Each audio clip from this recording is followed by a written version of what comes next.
ধন মানে আপনারা টাকা ভাববেন না, লক্ষ্মী হয়তো ধনের অধিষ্ঠাত্রী দেবী, লক্ষ্মী ধন দেয়, কিন্তু মনে রাখতে, আমি ভেঙে ভেঙে বলছি কেন মা, আসল বিষয়টা যেন আপনারা বুঝতে পারেন। আমরা নাম তো শুনেছি, কিন্তু কেন এটা তো কোনোদিন প্রশ্ন করি নাই, আজকে জানবো। আমি যখন জেনেছি আমার কর্তব্য হচ্ছে জানানো।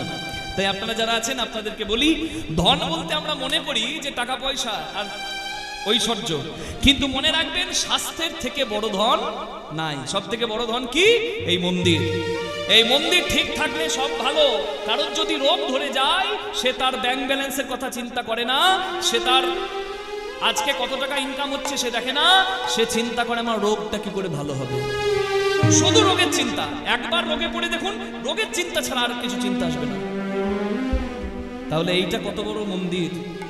ওই জন্য বলেছি এই মন্দির বড় দুর্লভ মন্দির। এই মন্দির দুর্লভ মন্দির। এই মন্দির ভালো হবে কখন? রোগ জ্বালা থেকে বাঁচবো কখন? যখন চিকিৎসা উন্নত হবে। আর এই চিকিৎসা শাস্ত্রের জনককে, চিকিৎসা শাস্ত্রের দেবতাকে, যিনি অমৃতের কলসি নিয়ে উঠেছেন, তিনি কে? শ্রী বিষ্ণুরই রূপ।